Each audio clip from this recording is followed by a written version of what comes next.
To most, Walter Wang has appeared to live a charmed life.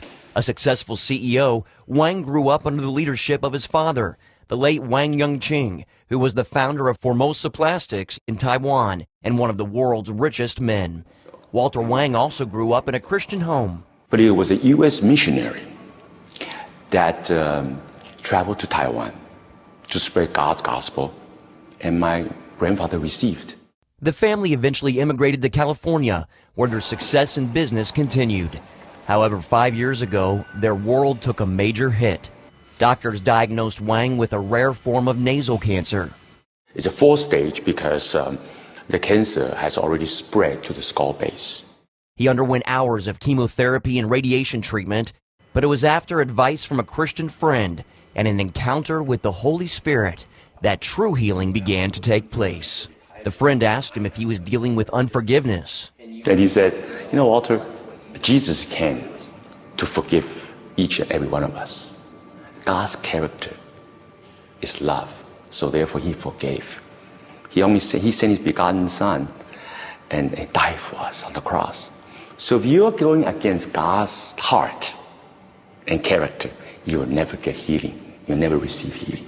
Wang wrote down names of people he needed to forgive and then forgave them once and for all. It was a miracle after that. We were praying in a small room. It was me, his friend Richard, and my wife. And I felt this warmth just injected from my head all the way to my toes. Then I couldn't control this wild laughter.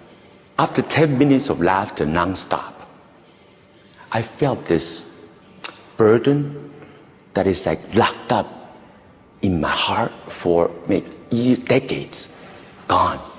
Release, just release and gone. I guess laughter is the best medicine. God knows what is best for him. And, he became a changed man. After 5 months of treatment, Walter says God healed him. God allowed me to go through this trial and tribulation because he has a bigger calling for me. Being the CEO of the world's largest manufacturer of plastic pipe may sound like all business to you, but for Walter Wang, it's so much more. In fact, he says his work is a divine calling.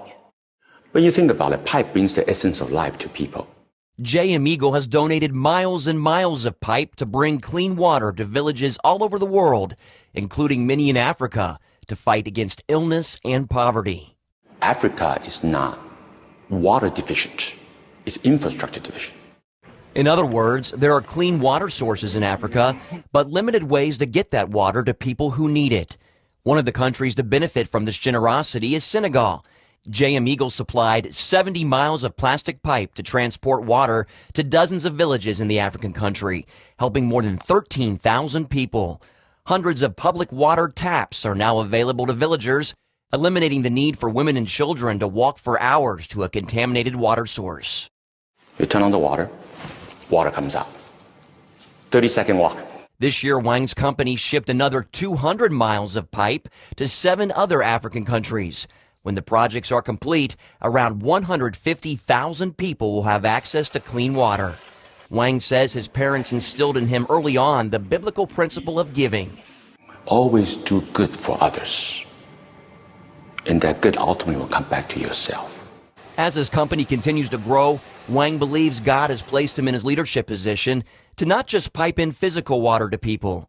He says God is using him to funnel in living water to communities by sharing the gospel and telling others about God's miraculous power. After this last 4 years, I have been going all over the world to give my testimony. That is living water. It flows. Living water which has brought about healings in others and conversions to Christianity. Wang's wife Shirley, a former Buddhist, accepted Christ after witnessing the power of God transform her husband. At the end of the day, it is faith. It is the faith to carry on, and it's faith that Walter will get healed, faith that I walk out that door and I won't get hit by a bus, faith that, things will be well. Like Jesus said in John 10:10, the cup overflows. I think God's gift for us, that cup, that gifts will overflow every day. So we just have to know how to find it. Mark Martin, CBN News, Los Angeles.